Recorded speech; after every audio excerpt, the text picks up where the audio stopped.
I'm immensely proud to be able to present this book to you tonight. It's everything I would want it to be in the way it looks and the content. As you can see, I've crammed quite a lot into the book. It's actually longer than Leon Trotsky's autobiography. It's actually almost as big as his 3-volume history of the Russian Revolution, but, you know, I've had an interesting life. I also, against the printer's advice, crammed as many photos as possible into the middle. Now, I'm telling you that for one reason only. Because it's a glued copy, it's a glued book, you have to be very careful not to spread it out like that and put your dinner plate on it while you're eating your dinner and read it. Because you'll find, as I did, that the photos come out the middle if you do that. So, anyway, it's the second part of the whole work is called Stardust and Coal Dust, and is meant to encapsulate a fusion of my generation, really, or of my class and generation, being the 60s and all that, but not the middle class notions that people, the middle class coloration that people have of the 60s, although we embraced a lot of its ideas as well, coupled with industry, coupled with work. The first part of the book, Geordies Were Mental. Stardust is typified by Joni Mitchell's song Woodstock. This one by Eddie Pickford's Coal Dust. Because it's a song, I'll sing it, but first of all I think the introduction is as good as any, really, to give you an idea of the book. The decade and a half between the end of the 60s and the rise of Margaret Thatcher witnessed a massive and global revolutionary upsurge. In part this was symbolised by the almost impossibly heroic struggle of the Vietnamese people against the naked imperialism of the USA. Off the shore of the mass empire of capital, little defiant Cuba sat within spitting distance. Nationalist struggles and class struggles rocked the world. Liberation and resistance movements joined with the blowing winds of change. Within the belly of the US beast, the civil rights movement and the armed wings of class and racial justice were emerging to challenge the status quo in their own backyard. In Europe, the urban guerrilla lived not in the evergreen, but among the concrete jungles of downtown cities and finance capitals, as the Red Army Fraction, the Red Brigades, 1st of May Group and the Anglo Brigade, pockets of armed red resistance began to bring the rebellion home. In Ireland, the Provisional IRA was beginning its long war against the British state, winning increasing authority among the oppressed occupied population of Ulster. In Scotland, in Wales, even in the Cheviot Hills of Northumberland, armed teams prepared for the coming decisive clash which would seek to smash the United Kingdom state. In Britain, the biggest industrial challenge since the 20s were afoot as unions and wildcats unleashed the greatest number of strike days since the general strike. Within the unions and despite the unions, the rank and file sought to stamp control on work and unions and communities.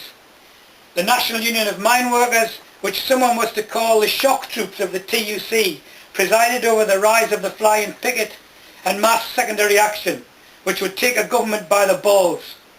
For a time it looked like the labour movement would take the whole system by the throat. Dockers, building workers struck and fought toe-to-toe against scabs and police. Rent strikes, occupations, work-ins and mass demonstrations posed old ideologies and old Commonwealth solutions of cooperation and solidarity. All of these movements, tendencies and ideologies overlapped, interbred and formed a loose but comprehensive movement. The wheel was surely in spin, and there was no telling who it was naming. This was a time when the world was up for grabs. The earth resounded to the world revolutionary impulse. The genie were out of the bottle, and the music was up loud. From where we all stand now, that distant period seems dim and becomes dimmer with every new law and every new brick successive governments have placed on the wall. Soon they hope no one will remember how close we came to finishing with the whole scumbag system of greed, privilege and power. Coal dust. When I was young and in me prime, I could you Why I was you and all the time. Now me Hewin days are through. Now me Hewin days are through. Why at the face the dust did flee. I could you, and now that dust is killing me. Now me Hewin days are through.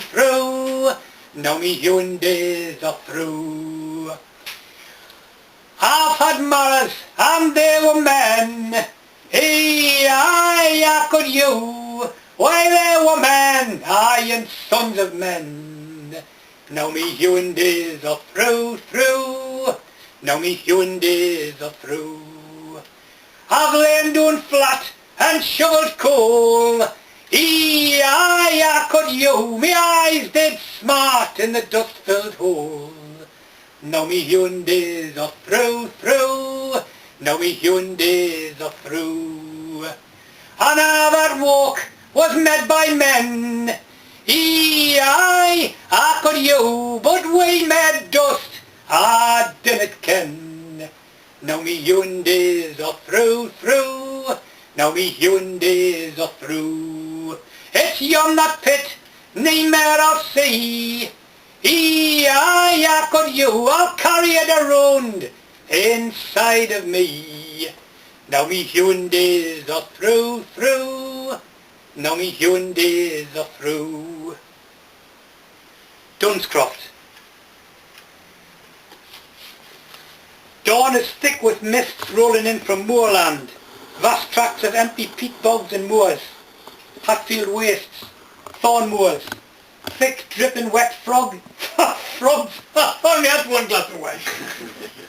There might have been some of them in Alcombe, I think of it. Enveloping everything in silent wetness and chill. Black slate roofs blur into pale grey outlines.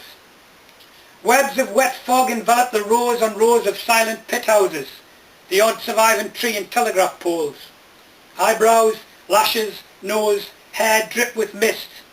A chill from the silent bog seeps right into your bones. Air smells of peat and the odd wisp of wood smoke as 300 early morning fires are lit and the house rises with the man. Returning from the night shift spent and exhausted, such dawns are the gratuitous good-night kiss before rolling into clean sheets to snuggle down and drift off into long sleep. But this is 5 a.m. and day shift.